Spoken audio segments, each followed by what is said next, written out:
about life from the good old school of hard knocks. On today's show, we're going to be talking about what you can learn and how self-education can change the rest of your life, all on today's Beautiful Mind Show. Your mind is a beautiful thing, but if left unattended, it can get ugly real quick. If you're not constantly curating the content your mind consumes on a daily basis, then your surroundings will dictate your daily thoughts, habits, behaviors, and actions. This show has only one goal: to leave your mind more beautiful than it was when you arrived. Welcome to the Beautiful Mind Show.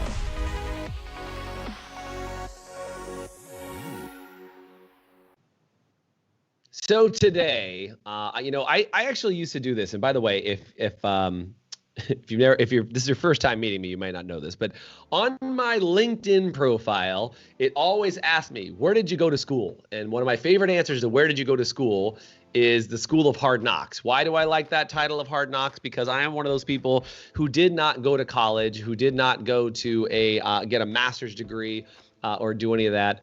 In my life, and the way I look and operate is that I really feel and have felt that life was a great teacher. I barely graduated high school. In fact, I got pretty poor grades in high school, and I wasn't really sure if I was going to graduate. And until they actually handed me my diploma, I wasn't sure if I was going to make it out of high school the way that I needed to. So on today's show, we're going to talk about what are the things that you learn post education. What do you learn after high school? Maybe after college, maybe after whatever trade school you went to. No matter what it is, what did you learn afterwards? And I've got a good friend, a mentor with some of the programs that we operate with me today, and just an all-around amazing person, Amy Roslin. Please welcome to the show. Amy, what's up, Amy? Hi, thanks for having me. Oh gosh, so glad to have you on. I'm really excited to be talking about our subject today, because this whole idea of like self-education, like I've been telling people, I've been going on this like personal development bender for really like the last 2 months, but really for the last 12 years. And you and I were just talking about, you've been on the same quest yourself. What's led you to this giant personal development journey for you? Years ago, I just was looking for leadership, coaching, and I think just wanted to continue to grow. I never feel like I'm satisfied enough. So anytime I learned something, I feel like another door opens and another opportunity comes that I would have never imagined. So just continuing wanting to grow my business, grow relationships grow my family. I think that's kind of what's led me there, but also myself. I just always want to challenge myself to the next best thing. Yeah, that's big. And by the way, if you guys can do me a favor, if you're on listening or watching with us live, you can comment where you're on from. I see Sherbert on here. What's up, Sherbert? From Memphis, Tennessee. Glad to have you on and hanging out with us. And for the rest of you guys, as you weigh in and type in the chat, I'd love to hear from you. Amy, I think that's really it, right? Is like there's kind of a school of thought, I think, sometimes that people say things like, well, I just want to be happy with what I have, and I don't want to be disrespectful of what I have by being unsatisfied and trying to get something else. Have you ever heard people say things like that before? Oh, yeah. Right. And it's one of those things to me that I hear people like, Jason, I just want to be happy with what I have in this moment. And I think I agree with that. And you know what I'm saying? Like, I agree with that. And like, I'm very happy with everything that I have in my life right now. I am grateful. I am beyond blessed. I am like ridiculously blessed in my life right now and super, super happy. But I always want to know what I'm capable of. Do you know what I'm saying? Is like, I think the second you just go, well, I'm really happy and I don't want to change anything, just leave it the way it is. I think if you move into that mode where you're not learning anything, then you're going backwards and you're unlearning. Because I forget crap every day. Mm-hmm. Do you know what I'm saying? Like I forget stuff all the time and I'm like, well, I better learn some new stuff because it's falling out the other side. Mm-hmm. Yeah.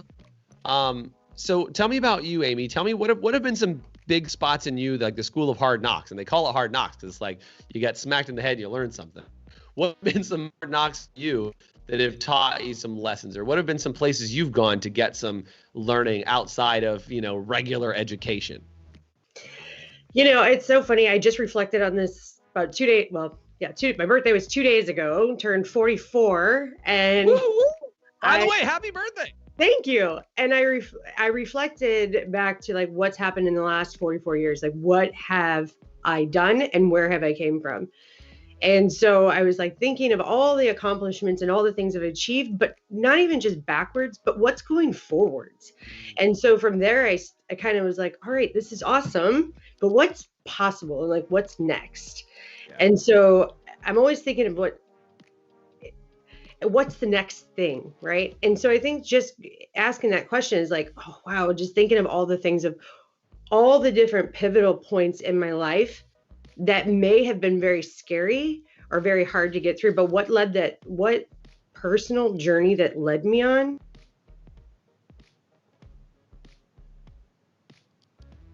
to me in that direction, right? And everything has been a turning point. Now, not always the best turning point, right? But from there, maybe I've taken another direction and I would go to another journey or another personal development. And maybe it was the place I needed to be at that moment. And then it would lead. Can you give me some examples, Amy, of like what have been some spots for you that you felt were like pivotal points in your journey? If you're okay sharing some of those, what have been some that you're like, dang, this was a wake up call, or this was a change for me? What have been some things like that stand out to you? Since you just reflected back on these last 44 years, for crying out loud, what have been a couple of those that have changed you? Yeah, sure. I mean, some really hard personal moments, you know. I mean, I had my son at a very young age. Well, you know, I didn't go to college. I grew from there. You know, I could have went down a sinkhole, but I chose to pick myself up, grow him, and be the person I needed to be. You know, so there led me to cosmetology school, to open my own business, but you know, that was a stopping point. From there, it was like, what can I do better now? What do I got to do to make this where do I got to go next? Right. Right. Then, you know, another personal journey. 12 years ago, I lost a daughter unexpectedly. It was being hit by a Mack truck. Well, I could have either laid down and gave up, or I can learn a very big lesson from that, right? And how can that empower me and people around me? So I think everything has a lesson, and there's a personal development in everything we do. It's just really paying attention to it and like, what do you want? You know, what do you want? What do you want from that? And it's okay to cry, kick, and scream, but get that out of your way and learn something from it, right? Totally. I mean, yeah, I you know, having a kid at a young age, you know, not going to school, you know, losing a daughter, like, I mean, I can't even imagine dealing with a lot of those things. And I think to your point, the question becomes like, you said it, like, do you let that kick you? Do you let it hold you down? You know, like, what do you learn from it and where do you grow from it?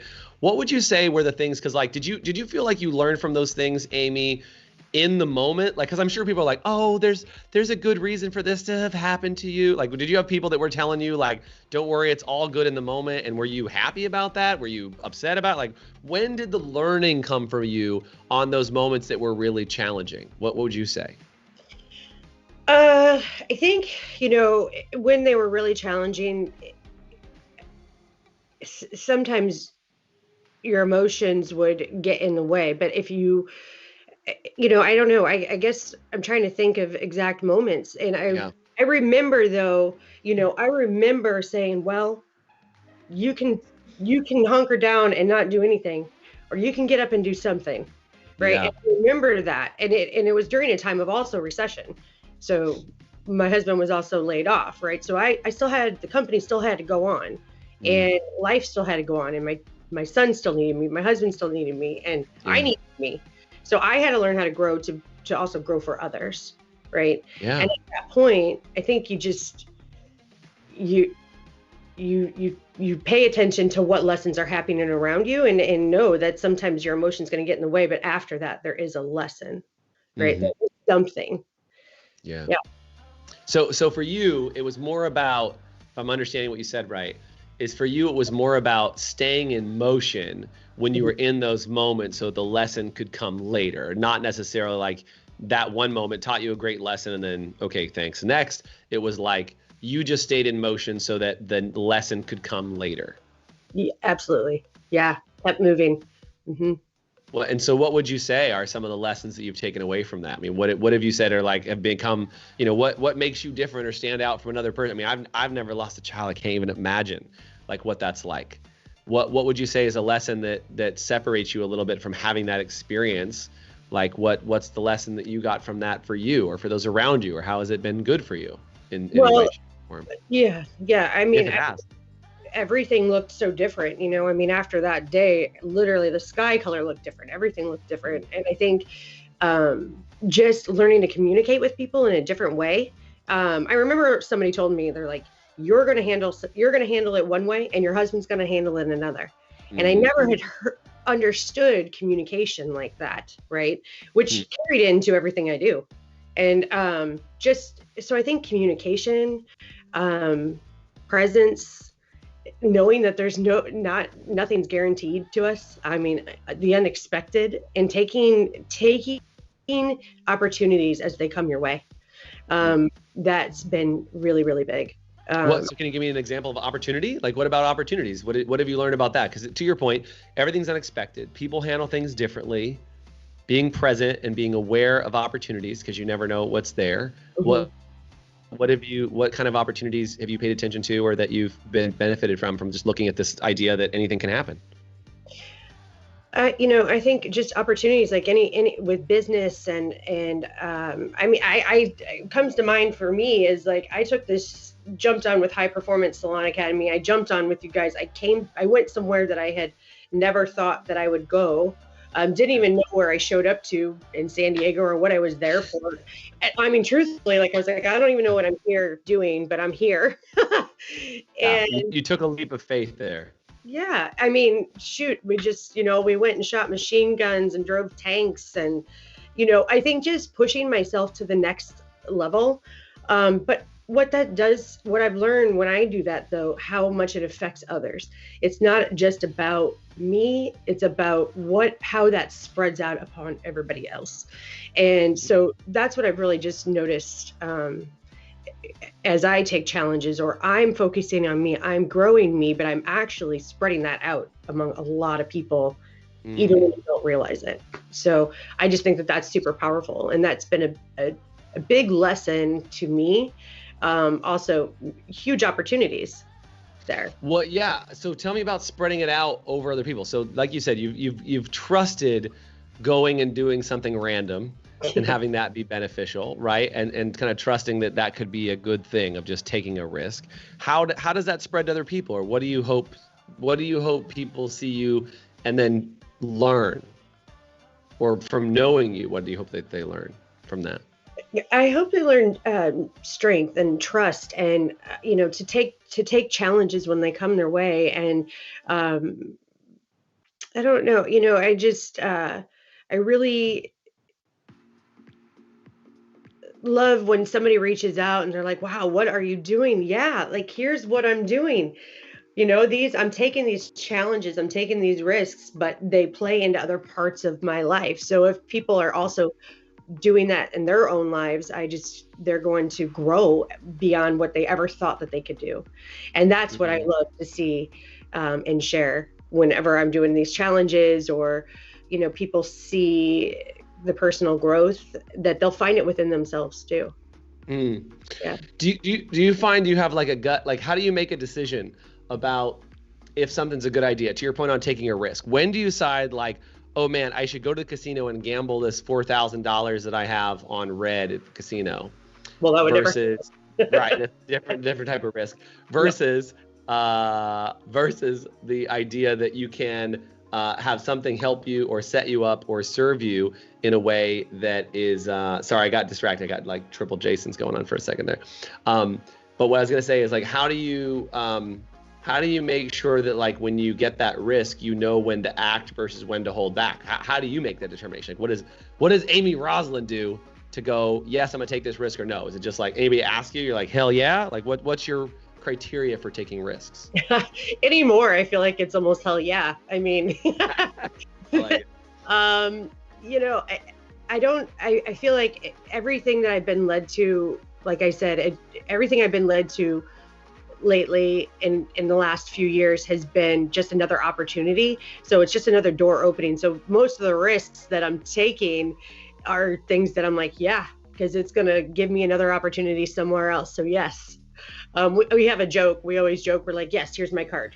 Where do I sign up? Like, yes, take me to the next challenge. I want to do that. But risks, yeah, I mean, I think the criteria is like, is it going to benefit me?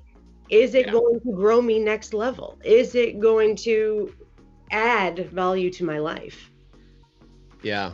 I kind of have like in that same vein that you were talking about, I have like a fun factor question. You know what I mean? Is like, do I think it's going to be fun? Like if it's fun and it's going to stretch me and it's going to help me to grow, then I'm all in. You know what I mean? Like I was looking at something the other day and I was just like, I really wonder if this, like, is this going to be fun? Is it going to put me in an uncomfortable position that I'm probably gonna have to grow? Yeah. And I think there's a lot of people, Amy, and I don't know, but I think there's a lot of people that are like, it sounds fun, but it sounds expensive. Mm-hmm. And I'll never forget, like, my wife and I, the very first trip we ever went on, and you know my wife, Charity, right? The very first trip we ever went on was we went to Hawaii. And it was for her, she graduated from college, and I think her dad gave her a pair of tickets to go to Hawaii. And so we went to Hawaii. And I remember we sat there on the bed in the hotel room in Hawaii on whatever the, crazy Hawaiian comforter that we're sitting on. And we had laid out all of the brochures for the things that you could do. When you go into a hotel and there's all those brochures at the front desk and they're like, these are all the cool things you could do in our city. And we sat down and we're like, we literally spent the whole first night that we were there in the hotel room trying to decide all the cool crap we want to do because we've never been to Hawaii before. If you've been to Hawaii, do me a favor and chat and say Hawaii and tell me what island you've been to because that's amazing. And we sat down and we talked about what we were going to do. And we spent all this time trying to figure it out. And the problem was we wanted to do everything.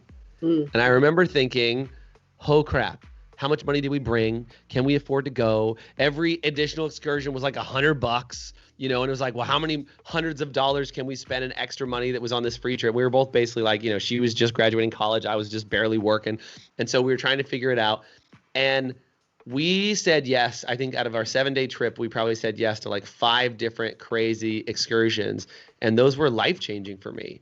Because even though at the time that $100 was so important that we had to do it, and we'd go on some crazy adventure, and we went and we went out and went and did a evening yacht experience, and like went out and did a sunset yacht dinner cruise, and then we went out and did a snorkel trip, and we did all of these things, and it was just spectacular to go out and do things that you realize. There's a lot of people, like Randy just commented, Hawaii is somebody I've always wanted to visit. Like there's so many people that like just haven't even been there, haven't even been through that experience. And sometimes people will go all the way there. They'll go all the way to Hawaii and they'll miss that last 10% of the experience. They'll miss that, like the jet boat trip or whatever. Like, I'm okay. I'm cool just sitting on the beach. I should just be grateful to be here. And I don't know, maybe it's just me. Maybe I'm a little crooked in my brain from like, I'm on tilt, you know what I mean? For us, all our old pinball kids that are talking to us right now. Like I'm on tilt a little bit that I just go, I love this, but what else is there? Yeah. And not out of a greed of like, I want to discount that Hawaii is a beautiful place. But if I can go and like swim with frickin' turtles, like I can't swim with turtles in Sacramento. That's not an option. That doesn't exist here. But every time I go, there's always like a dessert to have that makes the trip or experience or whatever it is even better. You know what I'm saying?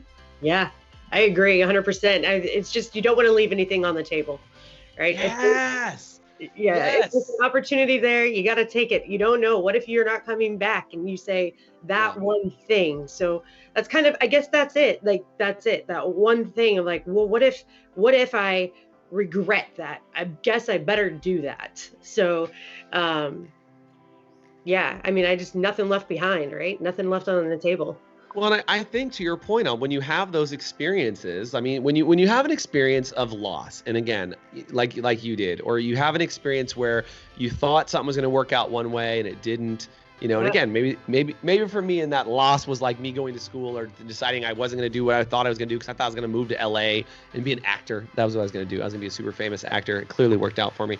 Now I have a podcast. That's how that happens. But the idea is that when you experience some level of loss of like, I thought my future was going to be this, but now it's this. And by the way, if you experience that level of loss in any form or fashion, it could be something like physical loss of a person, like what Amy was talking about, or it could just be loss of like, I thought my future was this, and now it's this. It's just a change in that future direction. I think it changes you, or it can change you, to be able to ask yourself, well, look, if there's any reality as possible, I can create any of this, then I just don't want to miss anything. I love that. Right? It's just that idea of like, I don't want to miss anything, because anything can be taken away, anything can be given. So if that's the case, then what do we do? How do we create that opportunity? Yeah.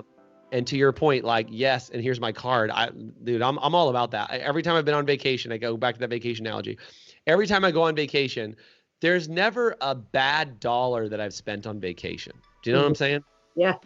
Like I've bought some quote unquote stupid souvenirs, or I paid for an experience. I was like, that was all right. But like, I never go like, that $5, that extra $10 I spent on that food that I've never eaten before, or that place that we got to go visit. I've never complained about that after the fact. Yeah.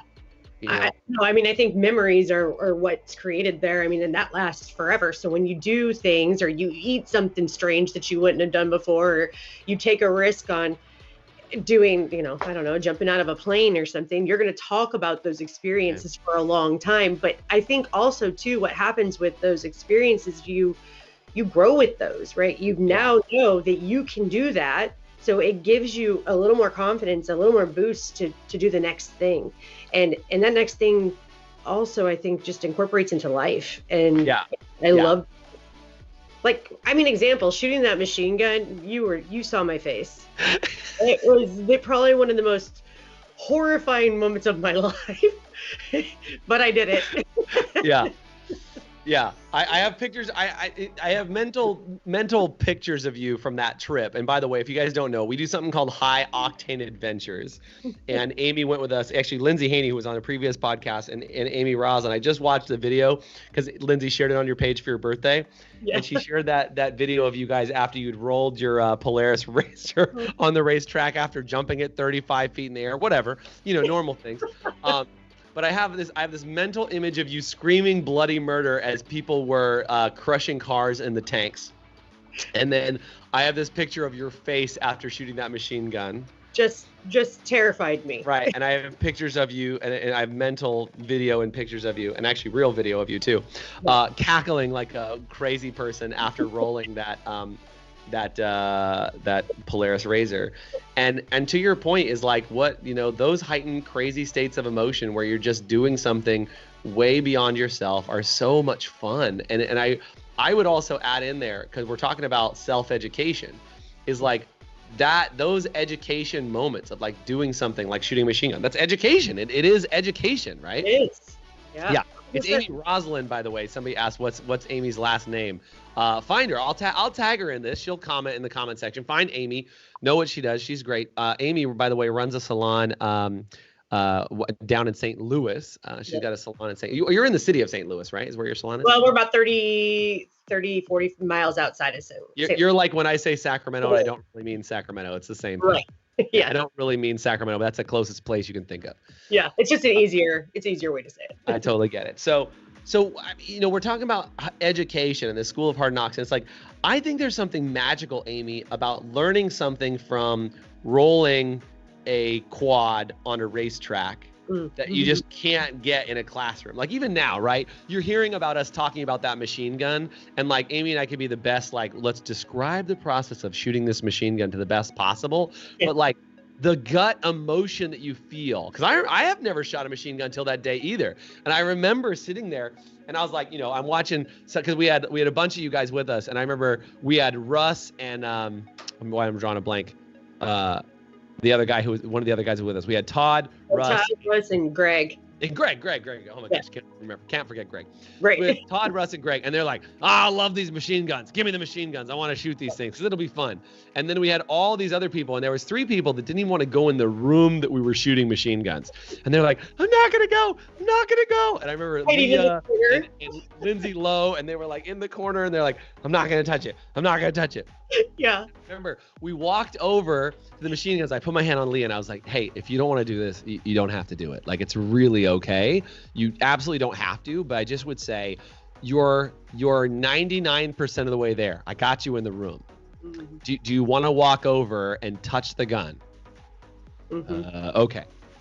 Walked over, touched the gun. I was like, you can pull the trigger if you want. And I remember Leah getting on the machine gun. I could picture her face vividly because you had just shot it. She's right there. And she pulled it and was like, ah, right? And trying to figure it out. And I remember for me too, you pull the trigger and you're like, I had no idea it was going to feel like that. And no amount of explanation prepares you for what you were about to experience. Yeah. Right? And I think that's it. I mean, our entire life and our memory of our life is made up of the experiences that we burn into our minds with what's called an emotional stamp. That's how I talk about it. It's an emotional stamping, right?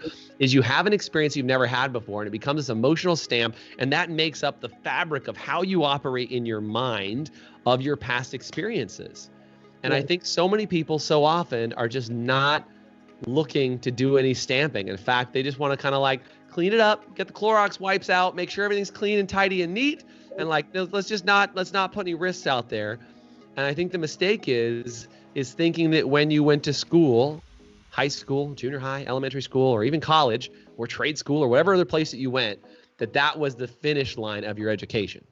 Yeah, it's just the beginning. I mean, honestly, I can even say in the last 4 years, my growth has just been, I think that's where I've felt a lot is in the last 4 years. I really have just grown beyond it. And even relating the situations, just like this, the machine gun, is how you feel on this side of it versus how you feel on the other side of it once you've done it. Right. Yeah. The fears, the what ifs, the what's, the scare, you're shook up, and then you get over it. You come to the other side after you've done it, and you're just like, you can't help it but like, whoa, excited because you feel so much bigger. You grow in that moment, and I think that's it. Like, those experiences take you to that next level, and you just really show to yourself of how much you can do. Yeah. What's next? What's next? Air combat. So yeah, we're gonna go fly stunt planes and do a sky combat experience. That should be awesome. Coming up in May, should be amazing. So anyway, Amy, I love having you on. I just love this conversation because I think the self-education thing, if life is really an amalgamation of experiences that we experience, why not keep cranking up that level of experience and make them great, whether it's on an adventure or just being able to take the experience you have every day of your life and turn it into something that becomes self-education for you and for those around you. So Amy, thanks for being on Beautiful Minds today. I appreciated the conversation. If this was fun for you, do me a favor and say fun in the comments. And if you know somebody that needs to get outside their comfort zone and get stretched and go do something, or take their experience that was that life handed them a hard knock and they need to learn from it, share this podcast with them. I'd really appreciate it, because I think sometimes you got to hear that you can come back from things that might be considered tough and turn into the most amazing lessons in your life. Amy, thank you so much for being on today. Guys, thanks for joining us on Beautiful Minds. Bye for now. Thank you.